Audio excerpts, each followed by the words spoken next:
Students, कैसे हैं आप लोग।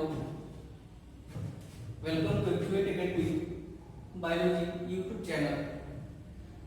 Actuate Academy biology YouTube channel में आप सभी का स्वागत है।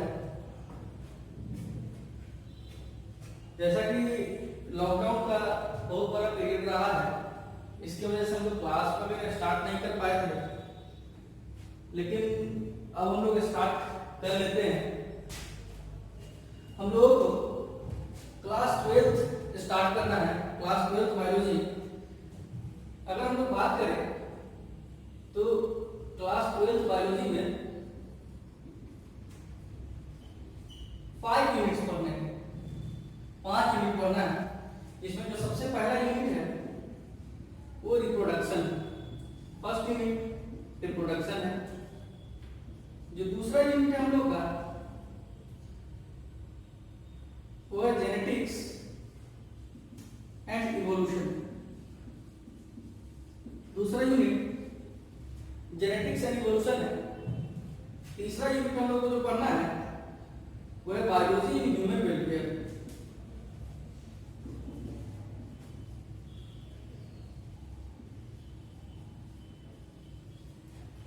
चौथा यूनिट जो हम लोग का वो बायोटेक्नोलॉजी है।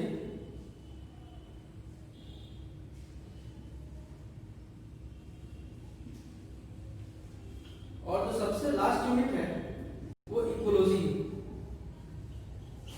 इस 5 यूनिट को पढ़ते पढ़ते हम लोग का क्लास 12 बायोलॉजी खत्म होगा।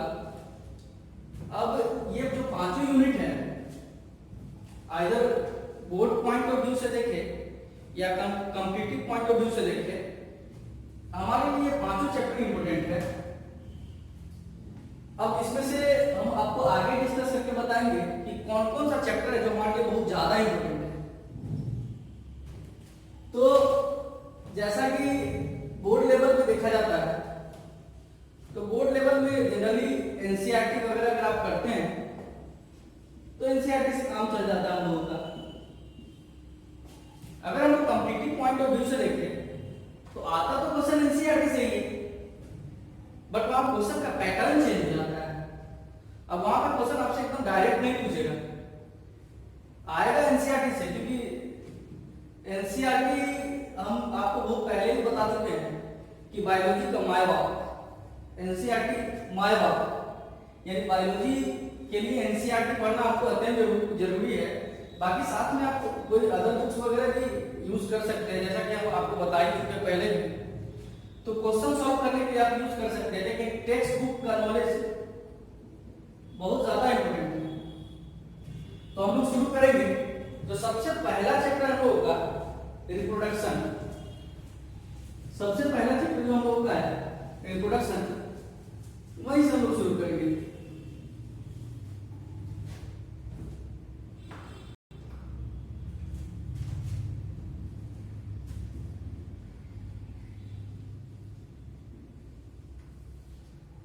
रिप्रोडक्शन यूनिट में टोटल 4 सब यूनिट हम लोगों को पढ़ने हैं, जिसमें सबसे पहला जो सब यूनिट है वो है रिप्रोडक्शन इन ऑर्गेनिज्म। पहला है रिप्रोडक्शन इन ऑर्गेनिज्म। दूसरा है रिप्रोडक्शन इन फ्लावरिंग प्लांट्स। तीसरा जो हम लोग को पढ़ना है वो ह्यूमन रिप्रोडक्शन।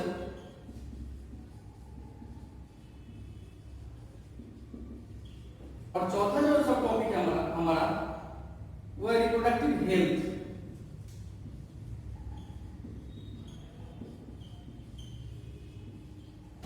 ये चारों सब यूनिट्स को हम लोग अलग अलग करके पढ़ेंगे।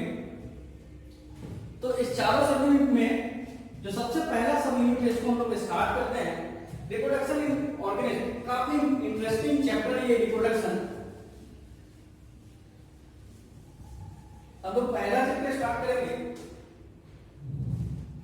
Reproduction in organism.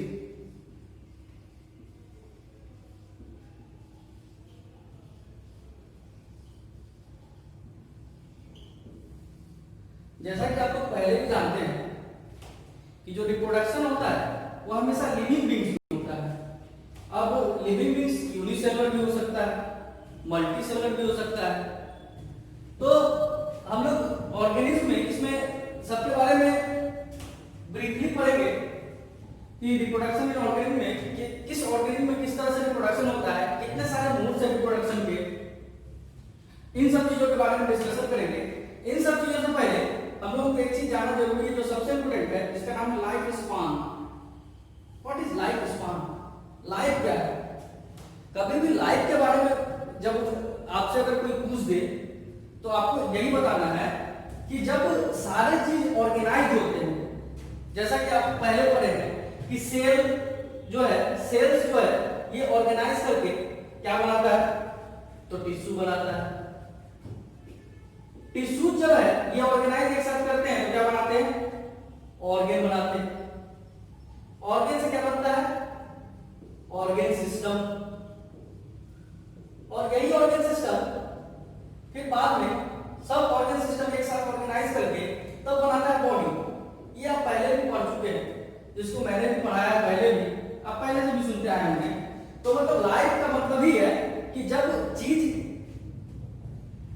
आपस में एक साथ क्या हो कि सेल, टिश्यू, ऑर्गेन सिस्टम, इस तरह से बॉडी, मतलब सब एक साथ एसोसिएट हो रहा है ना, तो इसी को हम लोग क्या बोलेंगे कि यहाँ पे सब एक साथ इंटीग्रेटेड वे में वर्क कर रहे हैं, तो तब जाके किसी का लाइफ हो, किसी को लिविंग बोल सकते हैं हम लोग।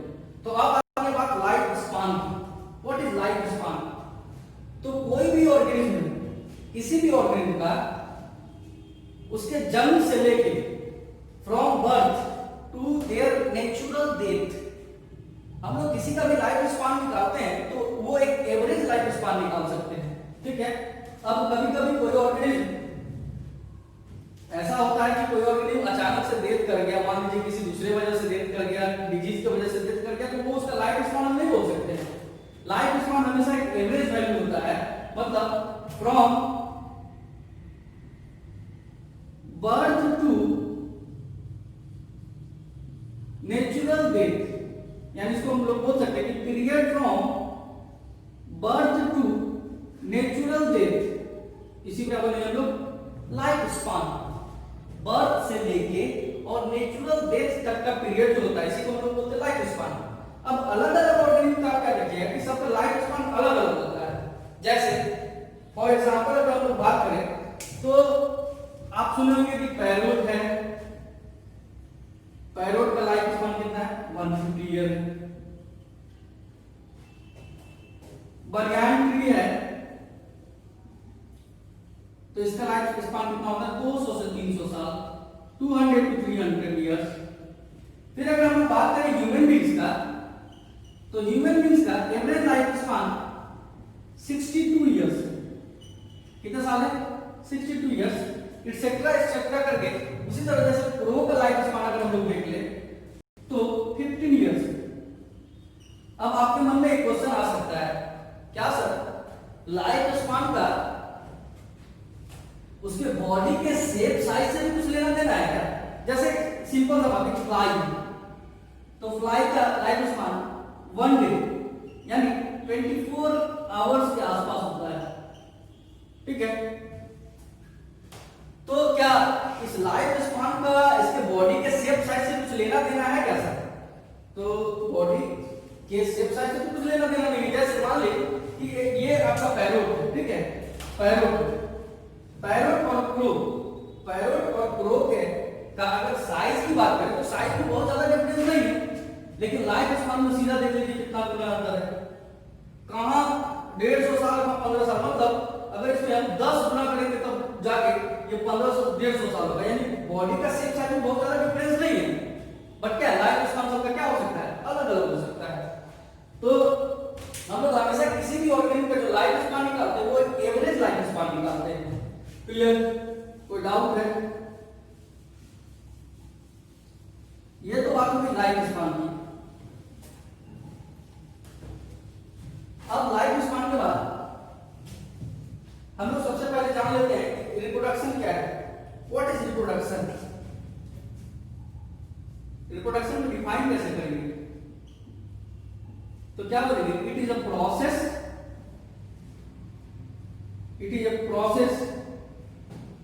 which is required for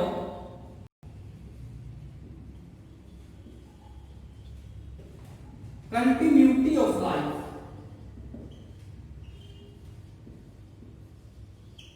या जनरेशन भी बोल सकते हैं आप, यानी जनरेशन टू जनरेशन अगर कंटिन्यूटी को मेंटेन करना है तो रिप्रोडक्शन बहुत बड़ा इंपॉर्टेंट रोल प्ले करता है।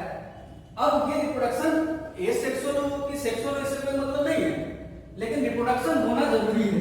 ठीक है, अगर रिप्रोडक्शन होगा तभी जाके क्या हो पाएगा कि उसका जो जनरेशन है वो कंटिन्यू रह पाएगा, आगे सर्वाइव कर पाएगा। अगर मान लीजिए अब देखिए रिप्रोडक्शन के लिए क्या होता है, एक एनवायरनमेंट की जरूरत होती है। जब तक उस ऑर्गेनिज्म को उसके फेवरेबल एनवायरनमेंट नहीं मिलेगा, जब तक उस ऑर्गेनिज्म को फेवरेबल एनवायरनमेंट नहीं मिलेगा तब तक वो रिप्रोडक्शन नहीं कर सकता है। अब रिप्रोडक्शन के लिए हम लोग आगे टाइप पढ़ेंगे कि रिप्रोडक्शन जनरली दो पार्ट में डिवाइड किया गया है। एक आपका एसेक्सुअल रिप्रोडक्शन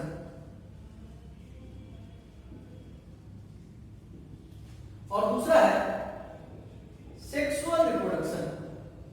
एक है एसेक्सुअल रिप्रोडक्शन और दूसरा है सेक्सुअल रिप्रोडक्शन।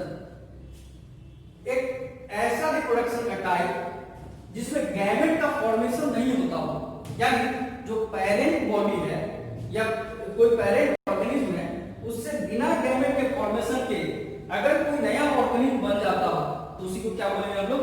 एसेक्सुअल। अब स्पीशीज की बात आएगी तो एसेक्सुअल रिप्रोडक्शन में जेनेटिकली कहीं कोई चेंजिंग नहीं होगा, वहीं सेक्सुअल रिप्रोडक्शन में चेंजिंग होगा। तो क्या बोलेंगे हम लोग? It is a type of reproduction, it is a type of reproduction in which gamete will not be formed, there is no genetic change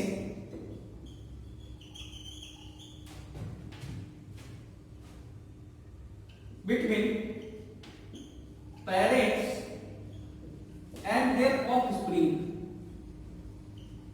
मतलब जो पेरेंट्स है और ऑफस्प्रिंग उसके बीच में जेनेटिकली कहीं कोई चेंजिंग होगा ही नहीं, तो इसमें गैमेट का भी फॉर्मेशन नहीं होगा।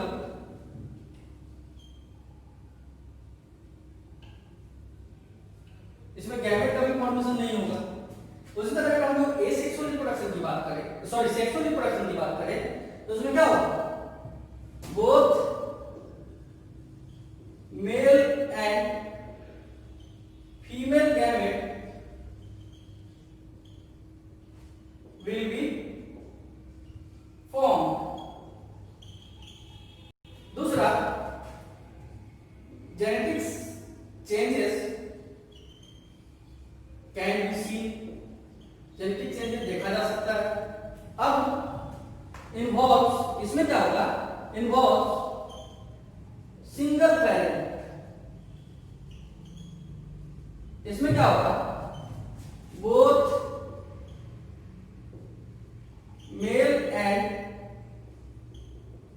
फीमेल पेरेंट्स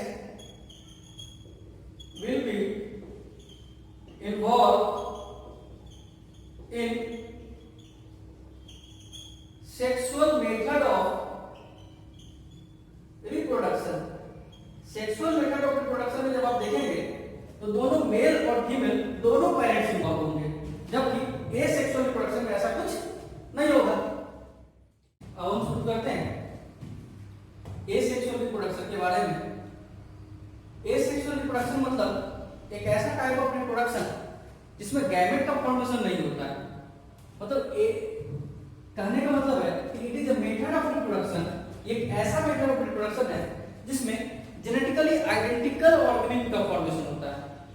एक ऐसा रिप्रोडक्शन जिसमें जेनेटिकली आइडेंटिकल, मतलब अगर उसके आप क्रोमोसोम वगैरह की बात करें तो उसमें जेनेटिकली कहीं कोई चेंजिंग आपको दिखाई नहीं देगा।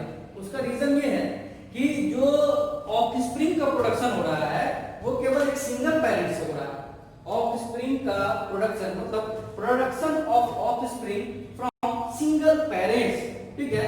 तो offspring are produced from single parents. जैसे एग्जांपल है अमीबा, अमीबा आपने पढ़ा होगा, यूनिसेलुलर ऑर्गेनिज्म, याद है कुछ? अमीबा, पैरामीशियम, यूग्लिना, ये सब एसेलुलर प्रोटिस्ट है जिसमें क्या होता है एसेक्सुअल रिप्रोडक्शन। उसी तरह मल्टीसेलुलर मेटाजोन्स का कुछ एग्जांपल है जिसमें साइकोन, ल्यूकोसोलमिया, यूप्लेक्टेला, हाइलोनिमा, याद आ रहा है कुछ? Sycon, planaria, एसिडिया। प्लेनेरिया को आपको हम बताए थे, इसको क्या बोलते हैं? चाकू के नोक पर जीवित रहने वाला ऑर्गेनिज्म। देखिए होता क्या है, जो प्लेनेरियम्स होते हैं इसके पास हाई रीजनरेशन कैपेसिटी होता है। अब इस हाई रीजनरेशन कैपेसिटी की वजह से ये क्या करता है, इसको अगर आप 100 टुकड़े में काट दीजिए तो क्या होगा कि 100 नया ऑर्गेनिज्म का डेवलपमेंट करा देगा, ठीक है। उसी तरह एसिडिया। अब आते हैं हम लोग टाइप्स ऑफ एसेक्सुअल रिप्रोडक्शन पे। टाइप्स ऑफ एसेक्सुअल रिप्रोडक्शन में हम लोग बहुत सारा टाइप्स है जिसको हम लोग एक एक करके अलग अलग करके पढ़ेंगे। जिसमें सबसे पहला टाइप है फ्यूजन, सबसे पहला टाइप है फ्यूजन, दूसरा है budding, second type is budding, तीसरा है फ्रेगमेंटेशन। पहला है फ्यूजन, दूसरा है बडिंग, तीसरा है फ्रेगमेंटेशन, चौथा है रीजेनरेशन और पांचवा है स्पोर फॉर्मेशन। ऐसे बहुत सारे टाइप्स है सेक्सुअल रिप्रोडक्शन के, लेकिन हम लोग को कुछ टाइप्स पढ़ना है, कुछ टाइप्स के बारे में पढ़ेंगे हम लोग। तो पहला टाइप हम लोग शुरू करते हैं एसेक्सुअल रिप्रोडक्शन का, जिसका नाम है फ्यूजन। सबसे जो पहला टाइप है उसका नाम है फ्यूजन। अब देखिए फ्यूजन क्या होता है। फ्यूजन का मतलब ही होता है ब्रेक डाउन। फ्यूजन का मतलब ही होता है ब्रेक डाउन। मींस एक ऑर्गेनिज्म, अब एक ऑर्गेनिज्म ब्रेक करेगा और ब्रेक करने के बाद क्या करेगा, दो ऑर्गेनिज्म या दो से अधिक ऑर्गेनिज्म बना सकता है। मतलब one organism breaks and forms two or more organism, ठीक है। अब ये जो फ्यूजन होता है, फ्यूजन में मेनली दो टाइप है। एक है बाइनरी फ्यूजन, जिसको आप लोगों ने क्लास 10th के लेवल पे भी पढ़ा होगा। Binary fusion and multiple fusion, शायद सब भूल ही गए होंगे। बाइनरी फ्यूजन और मल्टीपल फ्यूजन। एक फ्यूजन है जिसका नाम है क्या, बाइनरी फ्यूजन, और दूसरा क्या है, मल्टीपल फ्यूजन, ठीक है। अब देखिए बाइनरी फ्यूजन जो है नाम से ही पता चलता है binary, binary fusion. By means क्या होता है, बाई या डाई का मतलब होता है टू, क्या टू, और फ्यूजन मतलब क्या होता है, ब्रेक डाउन। मींस इसको हम लोग बोल सकते हैं कि इन दिस टाइप ऑफ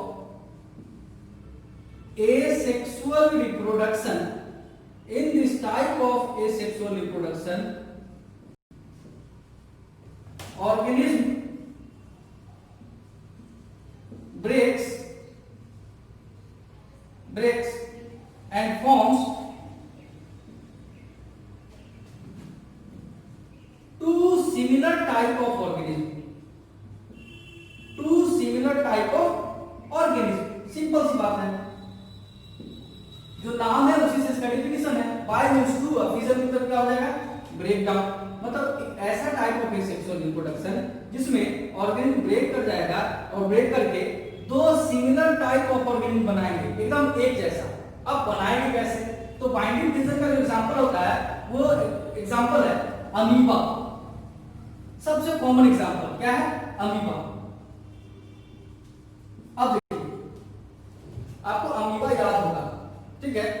तो अमीबा में क्या होता है, जैसे मान लीजिए अमीबा का शेप साइज तो फिक्स नहीं होता है। सपोज एक अमीबा, अब अमीबा का बॉडी शेप साइज चेंज होने की वजह से इसमें कोई प्लेन हम लोग नहीं बोल सकते हैं किसी भी प्लेन से सबसे पहले क्या होगा, इसमें दो प्रोसेस होता है। एक प्रोसेस यानी जिसको बोलते हैं हम लोग कैरियोकाइनेसिस। क्या बोलते हैं? कैरियोकाइनेसिस। अब आपको कैरियोकाइनेसिस हम बताए होंगे।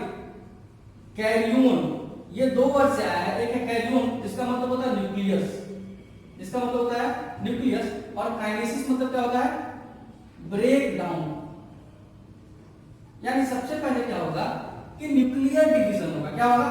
न्यूक्लियर डिवीजन, यानी न्यूक्लियर डिवाइड कर जाएगा, और न्यूक्लियर डिवाइड करने के बाद इसके अंदर दो न्यूक्लियस हो जाएंगे। न्यूक्लियस डिवाइड किया कैरियोकाइनेसिस के थ्रू, यानी न्यूक्लियर यहां पर सबसे पहला प्रोसेस होगा जिसका नाम होगा कैरियोकाइनेसिस। पहला जो प्रोसेस होगा उसका नाम होगा कैरियोकाइनेसिस। यानी अभी तक साइटोप्लाज्मिक डिवीजन नहीं हुआ, इसके अंदर अभी तक साइटोप्लाज्मिक डिवीजन नहीं हुए, केवल इसमें न्यूक्लियस का डिवीजन हुआ है। अब क्या होगा, ये धीरे धीरे जब न्यूक्लियस डिवाइड कर दिया तो फर्दर इसमें क्या हो जाएगा? साइटोकाइनेसिस। क्या होगा? साइटोकाइनेसिस, यानी इसको बोलते हैं डिवीजन ऑफ साइटोप्लाज्म। क्या बोलते हैं? Division of cytoplasm. यानी धीरे धीरे इसमें साइटोकाइनेसिस होगा और एक अमीबा चेंज करके कितना अमीबा बना देगा? दो अमीबा। ठीक है, यानी एक जो पेरेंट है, ये पेरेंट डिवाइड किया और टू अमीबा बन गया। ये प्रोसेस चलता रहेगा। अब आपके मन में क्वेश्चन आया सर ये सब प्रोसेस होता कैसे है, ये ब्रेकडाउन कैसे होता है? तो आपको हमने बहुत पहले बताया था माइटोसिस मियोसिस के बारे में। माइटोसिस और मियोसिस आपको याद होगा। माइटोसिस का मतलब ये होता है कि इक्वल डिवीजन। माइटोसिस का मतलब होता है इक्वल डिवीजन। माइटोसिस का मतलब होता है इक्वल डिवीजन, मतलब there is no changing of chromosome from parents to their offspring।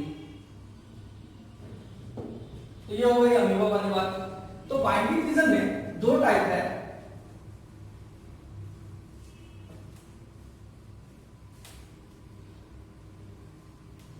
Binding division में भी दो टाइप है। On the basis of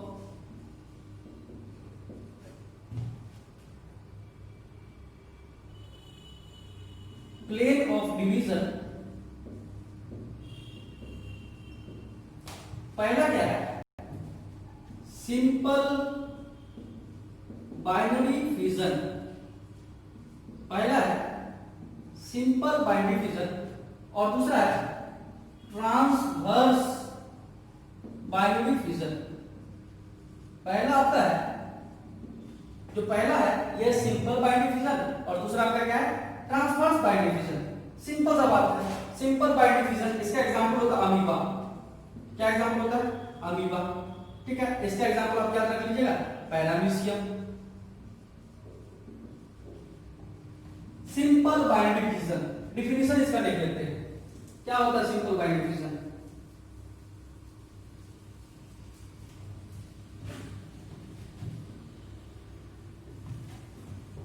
simple binary fission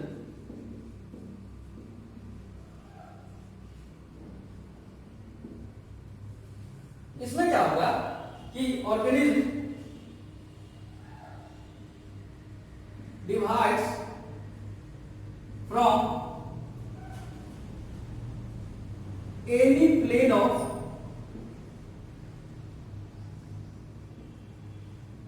symmetry. किसी भी प्लेन ऑफ सिमेट्री से अगर डिवाइड करेगा, यानी हम ऐसा बोल सकते हैं कि इसमें कोई प्लेन फिक्स नहीं है। सिंपल बाइनरी फिजन में कोई भी प्लेन फिक्स नहीं है। तो क्या होगा कि organism divides from any plane of symmetry and forms two equal, या इसको हम लोग बोल सकते हैं identical organism. Clear? Any doubt? तो ये तो आपका हो गया सिंपल बाइनरी फिजन। एग्जांपल आपको हमने बताया था क्या? अमीबा। क्या एग्जांपल बताए थे? अमीबा, याद है सबको? दूसरा क्या हो जाएगा हमारा? Transverse binary fission. क्या हो जाएगा? Transverse binary fission. नाम से ही पता चला ट्रांसवर्स मतलब कोई एक प्लेन ऑफ सिमेट्री होगा। अब उस प्लेन ऑफ सिमेट्री से ये क्या होगा, ये ऑर्गेनिज्म डिवाइड कर जाएगा और दो इक्वल ऑर्गेनिज्म का फॉर्मेशन करेगा। जैसे चलिए इसका डिफिनेशन लिख लेते हैं। In this type of reproduction organism divides from single plane of symmetry, single plane of symmetry। अब देखिए इसमें क्या होगा, जैसे मान लीजिए पैरामीशियम एक ऑर्गेनिज्म है,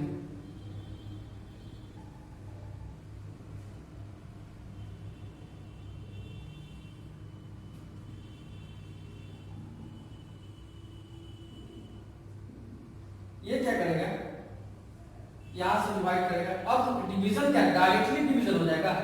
इसमें भी क्या होगा, पहले karyokinesis, karyokinesis followed by cytokinesis. यानी पहले क्या हो जाएगा, कैरियोकाइनेसिस होगा, यानी न्यूक्लियस का डिवीजन होगा।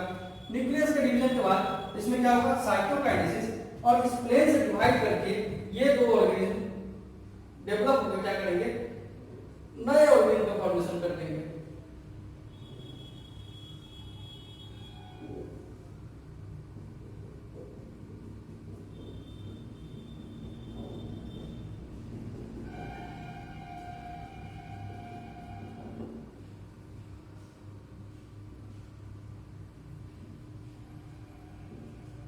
क्लियर? ये आपका हो गया क्या, पहला हो गया सिंपल बाइंड डिवीजन और दूसरा क्या हो गया, transverse bind division.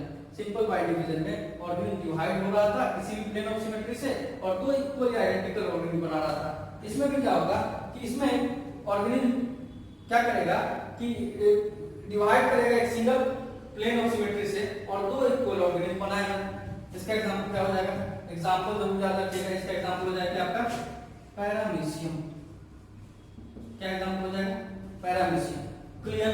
Any doubt? Binding division में किसी तरह का कोई डाउट है? डाउट होगा तो कमेंट बॉक्स में जरूर लिखिएगा, ठीक है? किसी भी तरह का कोई प्रॉब्लम हो, कोई डाउट हो तो आप जरूर कमेंट बॉक्स में कमेंट करके हमको बताइएगा कि सर इस जगह पे डाउट है, ये चीज नहीं समझ में आया, ये चीज नहीं क्लियर हुआ है, जरूर पूछ लीजिएगा। और पढ़ने पे ध्यान रखिएगा। हम लोग पहले से भी बोल रहे हैं, आज भी बोल रहे हैं कि अपने पढ़ाई शुरू करते हैं मल्टीपल फिजन के बारे में। मल्टीपल फिजन के बारे में ये कहना है कि इन मल्टीपल फिजन एक जो ऑर्गेनिज्म है वो क्या करेगा कि पहले उसमें bye the process of karyokinesis, जो एक ऑर्गेनिज्म है उसमें कई सारा न्यूक्लियस बन जाएगा, ठीक है? By the process of karyokinesis मतलब the nucleus divides many times by mitosis to produce many nuclei. पहले क्या होगा कि न्यूक्लियस का डिवीजन होगा by the process of karyokinesis, by the process of karyokinesis पहले न्यूक्लियस डिवाइड कर जाएगा। अब ये न्यूक्लियस डिवाइड होने के बाद ये क्या करेगा कि जितना भी न्यूक्लियस है वो अपने सराउंड्स में जितना साइटोप्लाज्म वगैरह है, अपने सराउंड्स में अपने चारों तरफ जितना साइटोप्लाज्म है उसको गैदर कर लेगा।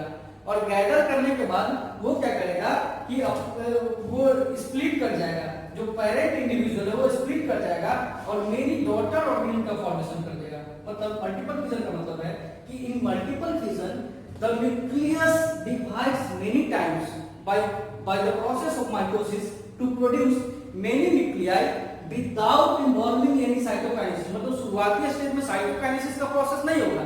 उसके बाद क्या होगा, जब उसका कैरियोकाइनेसिस कंप्लीट हो जाएगा तो कैरियोकाइनेसिस के बाद वो न्यूक्लियस अपने आसपास मतलब जो सराउंडिंग में जितना साइटोप्लाज्म है उसको गैदर कर लेगा।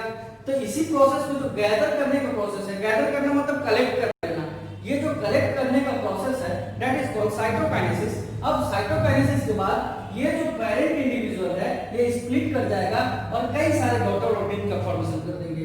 जैसे एग्जांपल है प्लाज्मोडियम। प्लाज्मोडियम का नाम आपने सुना होगा, इसका एग्जांपल हम लोग आगे डिस्कस भी करेंगे। तो प्लाज्मोडियम, दूसरा है अमीबा और तीसरा है मोनोसिस्टिस। एक प्लाज्मोडियम, दूसरा है एग्जांपल अमीबा, तीसरा है मोनोसिस्टिस। अब आपके मन में आता होगा क्वेश्चन, क्या सर अमीबा में बाइनरी फिजन भी होता है, मल्टीपल फिजन भी होता है? तो हाँ होता है, ये डिपेंड करता है उस कंडीशन पे।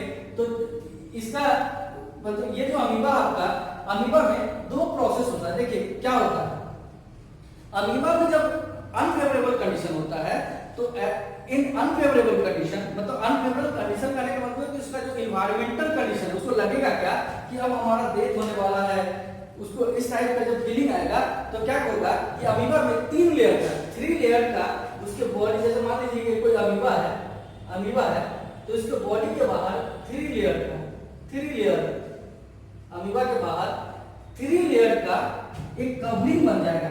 3 लेयर का ये जो कवरिंग होगा इसको बोलेंगे प्रोटेक्टिव कवरिंग। क्या बोलेंगे? Protective covering. 3 लेयर का प्रोटेक्टिव कवरिंग बन जाएगा। ये जो 3 लेयर का प्रोटेक्टिव कवरिंग है ये केवल अनफेवरेबल कंडीशन में बनेगा। कब बनेगा? अनफेवरेबल कंडीशन, जिसको एडवर्स इन्वायरमेंटल कंडीशन भी बोलते हैं, जिसको बोलते हैं अनफेवरेबल कंडीशन। क्या बोलते हैं? Unfavourable condition. यानी अमीबा में क्या देखा जाएगा कि ड्यूरिंग अनफेवरेबल कंडीशन अमीबा क्या करेगा, अपना जो स्यूडोपोडिया, आपको याद होगा pseudopodia locomotory organ of amoeba, pseudopodia locomotory organ है, ठीक है? तो ये क्या करेगा, स्यूडो मतलब होता है फॉल्स, स्यूडो मींस होता है फॉल्स और पोडिया मतलब होता है फिट। स्यूडो मींस होता है फॉल्स और podia word is used for fit. तो ये जो अपना फॉल्स फिट है इसको क्या करेगा, अंदर खींच लेगा, फॉल्स फिट को अंदर खींच लेगा और उसके बाद क्या होगा कि उसके ऊपर एक 3 लेयर का कवरिंग बन जाएगा। This process is known as incystation. Incystation मतलब उसके अराउंड एक कवरिंग बन जाएगा 3 लेयर का, दैट इज प्रोटेक्टिव कवरिंग। जिस प्रोसेस को हम लोग क्या बोलते हैं, इंसिस्टेशन। क्या बोलते हैं? इंसिस्टेशन। अब देखिए कभी ना कभी उस अमीबा के लिए फेवरेबल कंडीशन तो आना ही आना है, ऐसा तो नहीं कि हमेशा वो अनफेवरेबल कंडीशन में जिएगा। जब तक जिएगा तो उसके ऊपर कवरिंग रहेगा। अब जैसे क्या होगा कि उसका कंडीशन फेवरेबल आ जाएगा, जब उसको लगने लगेगा कि नहीं अब ये जो कंडीशन है ये हमारे लिए फेवरेबल है, हम इसमें अब अपने स्कोर को बाहर सराउंडिंग मीडियम में लेके आ सकते हैं, तो उस टाइम क्या करेगा, फेवरेबल कंडीशन को देखते ही अमीबा क्या करेगा कि अपना जितना भी उसके अंदर जो न्यूक्लियस वगैरह है, जो न्यूक्लियस जो स्पोर्स बने थे उस स्पोर्स को सराउंडिंग, जैसे मान लीजिए अमीबा है तो पहले कवरिंग हटाएगा, अब मान लीजिए बहुत सारा न्यूक्लियस, बहुत सारा स्पोर्स बना है, सबको क्या करेगा, बाहर ले जाके छोड़ देगा और बाहर ले जाके छोड़ने के बाद सब डेवलप करके क्या करेगा, नया अमीबा का फॉर्मेशन कर देगा। This process is called sporulation। मतलब during favorable environmental condition these amoeba release their spores in the surrounding medium to grow up into many amoeba। this phenomenon is called sporulation। शायद आपको ये concept clear हो गया होगा कि amoeba में multiple fission होता है। मल्टीपल फिजन में 2 प्रोसेस उसमें होते हैं, एक होता है इंसिस्टेशन और दूसरा होता है स्पोरुलेशन। इंसिस्टेशन के केस में जब अमीबा अनफेवरेबल कंडीशन को फेस करता रहता है तो अपने ऊपर कवरिंग बना लेगा, उसको क्या बोलेंगे, इंसिस्टेशन। और जब ये अमीबा अपने स्पोर्स, उसके अंदर जितना न्यूक्लियस बना है सबको जब बॉडी से बाहर कर देगा और तब जाके वो बॉडी नए इंडिविजुअल का डेवलपमेंट करना शुरू कर देगा। This is called sporulation. क्या बोलेंगे, स्पोरुलेशन। अब हम लोग एक टॉपिक थोड़ा सा डिस्कस कर लेते हैं, एक एग्जांपल का, जिसका नाम है प्लाज्मोडियम। आपको शायद याद होगा प्लाज्मोडियम के बारे में, इसका लाइफ साइकिल के बारे में कुछ बात याद होगा। एक एग्जांपल है प्लाज्मोडियम। देखिए प्लाज्मोडियम एक स्पीशीज है जो मलेरिया कॉज करता है, जिसमें प्लाज्मोडियम फैल्सिपेरम है, प्लाज्मोडियम ओवैली है, प्लाज्मोडियम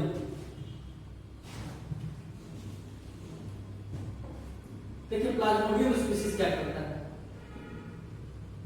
ये स्पीशीज हम लोग के आरबीसी पे जाके एक्ट करता है। कहाँ एक्ट करता है, आरबीसी पे।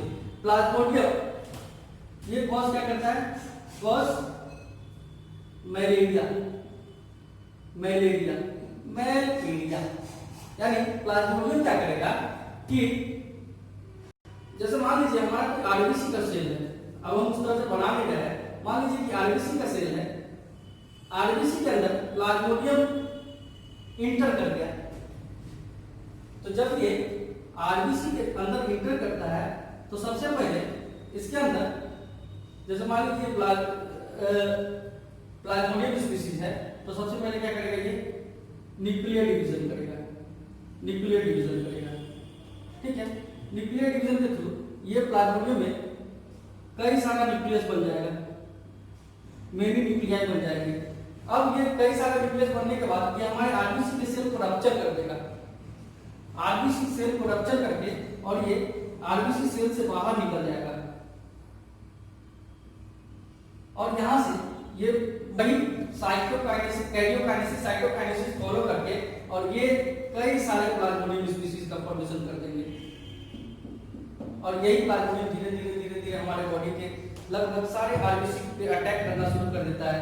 इसलिए मलेरिया के केस में आप देखिएगा आरबीसी का काउंट क्या हो जाता है, कम हो जाता है, जिसको हम लोग आगे भी पढ़ेंगे, जब ह्यूमन हेल्थ एंड डिजीज में पढ़ेंगे तो इसको डिटेल्स में पढ़ेंगे। तो थोड़ा रिकॉल कर लेते हैं हम लोग एसेक्सुअल रिप्रोडक्शन में जो पढ़ना था उसमें सबसे पहले हम आपको फिजन के बारे में बताया। फिजन में पहला बताया क्या, बाइनरी फिजन। बाइनरी फिजन में भी दो टाइप था, उसके प्लेन ऑफ डिवीजन के आधार पे एक था सिंपल बाइनरी फिजन और दूसरा था ट्रांसवर्स बाइनरी फिजन। उसके बाद हमने आपको मल्टीपल फिजन के बारे में बताया। मल्टीपल फिजन के बाद अब हम लोग शुरू करते हैं दूसरा मोड ऑफ सेक्सुअल रिप्रोडक्शन, जिसका नाम है बर्डिंग। इसका नाम है बर्डिंग। बर्डिंग भी एक टाइप का asexual reproduction. Budding it is also a type of asexual reproduction in which an outgrowth will be developed from the parent body. एक आउटग्रोथ डेवलप होगा।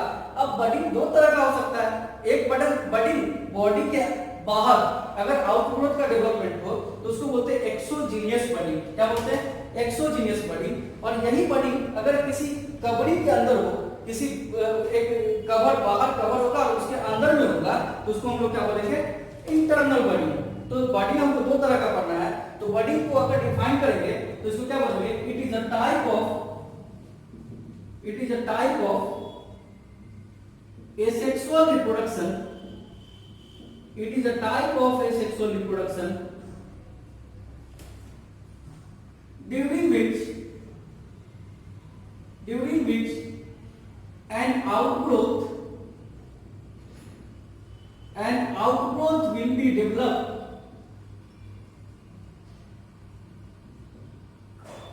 from the parent body. जो पेरेंट बॉडी है इससे क्या होगा कि एक आउटग्रोथ डेवलप होगा, एक आउटग्रोथ का डेवलपमेंट होगा। आफ्टर few times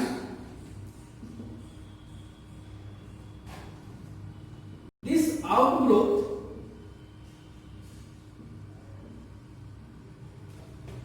detached तो हट जाना, अलग हो जाना, detached from parent body and develops into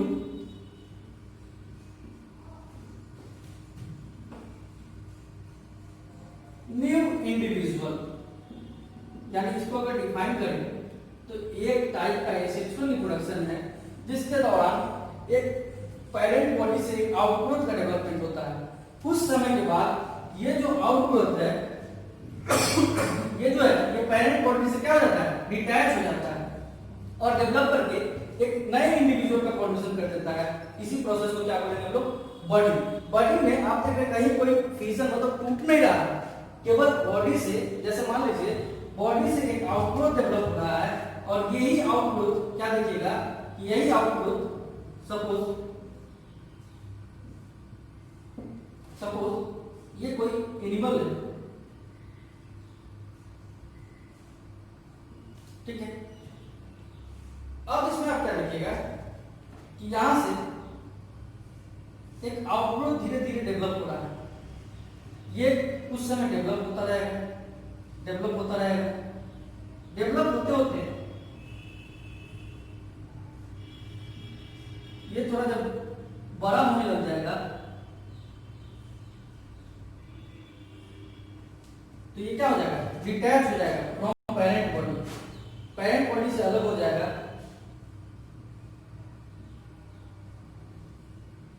parent body से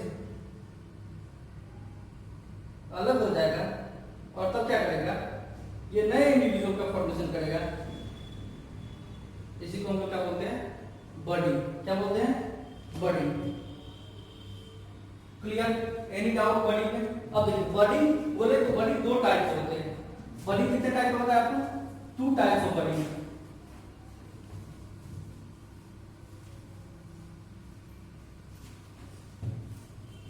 बॉडी के 2 टाइप,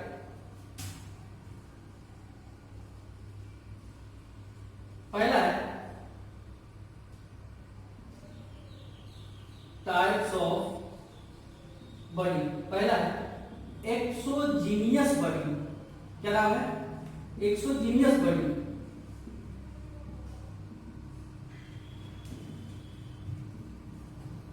क्या बोलेंगे, in this type of body outgrowth will be develops outside the body। Body के अगर बाहर आउटग्रोथ डेवलप हो रहा है तो इसको क्या बोलते हैं हम लोग, एक्सोजीनियस बॉडी। यानी अगर बॉडी के बाहर मतलब आउटसाइड द बॉडी अगर डेवलप हो रहा है तो इसको क्या बोलते हैं हम लोग, exogenous body, exogenous body. Clear. और दूसरा क्या है, इंडोजीनियस बॉडी। दूसरा क्या है, इंडोजीनियस। जैसे गेम्यूल्स का फॉर्मेशन आप पढ़ेंगे, देखेंगे एक डायग्राम एनसीईआरटी में दिया हुआ है, इस तरह से गेम्यूल्स का फॉर्मेशन हो रहा है, formation of gemmules inside the body, formation of gemmules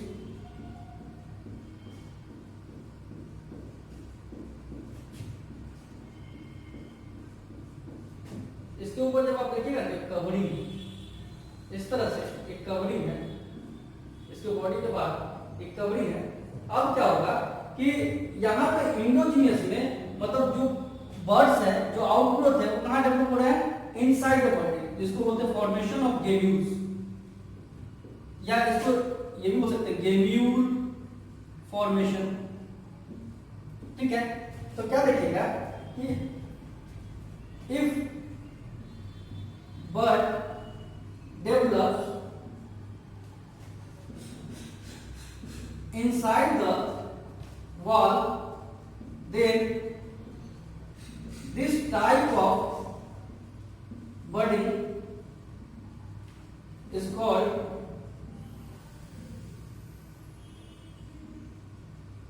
endogenous body. क्या बोलते हैं, इंडोजीनियस बॉडी। क्लियर। तो ये तो बॉडी का टाइप हो गया। तो बॉडी को डिफाइन किया, बॉडी का टाइप पढ़ लिए। एक हो गया एक्सोजीनियस बॉडी, जैसे इसका एग्जांपल हो जाएगा आपका हाइड्रा। क्या एग्जांपल हो जाएगा, हाइड्रा। हाइड्रा में जो अभी हम आपको एक फिगर बताए थे, अभी जस्ट इससे पहले जो बताए थे कि हाइड्रा में क्या है, एक पेरेंट बॉडी है, ये पेरेंट बॉडी से एक बर्ड्स का डेवलपमेंट हो रहा है आउटसाइड, एक बर्ड्स का डेवलपमेंट हो रहा है आउटसाइड में, एक बर्ड का डेवलपमेंट हो रहा है। जैसे ये हम आपको बताएं कि कोई पेरेंट बॉडी है और पेरेंट बॉडी में क्या है, आउटसाइड बर्ड का डेवलपमेंट हो रहा है। और ये जो बर्ड है ये धीरे धीरे डेवलप करके डिटैच हो जाएगा, डिटैच हो जाएगा बॉडी से, और तब कितना, 2 अलग अलग हाइड्रा बना देगा, 2 हाइड्रा बना देगा। इसी को हम लोग क्या बोलेंगे, एक्सोजीनियस बॉडी। क्या बोलेंगे, exogenous body. Clear, any doubt? दूसरा है इंडोजीनियस बॉडी। इस बॉडी का जो सबसे बेस्ट एग्जांपल है वो गेम्यूल फॉर्मेशन। क्या एग्जांपल है, गेम्यूल फॉर्मेशन। इसमें क्या होगा, ये जो बॉडी है, ये बॉडी के अंदर किसी एक, मतलब आप बोल सकते हैं किसी एक लेयर के अंदर, किसी एक कवरिंग के अंदर अगर बॉडी का फॉर्मेशन हो रहा है, इसी को क्या बोलते हैं हम लोग, इंडोजीनियस बॉडी। ठीक है। तो आज के लिए हम लोग इतना रखते हैं। ये हमारा पहला लेक्चर है। आप लोग को अगर अच्छा लगे ये लेक्चर तो इसको सब्सक्राइब जरूर कर लीजिएगा हमारे यूट्यूब चैनल को, और इसको लाइक और शेयर करिएगा। जो यहाँ पहले पढ़ रहे थे और जो लोग नया पढ़ने वाले थे, सब लोगों से शेयर करिए, सब लोगों को बताइए। ठीक है, और ऐसे ही हम लोग फिर कल का लेक्चर लेके आएंगे। आज के लिए धन्यवाद।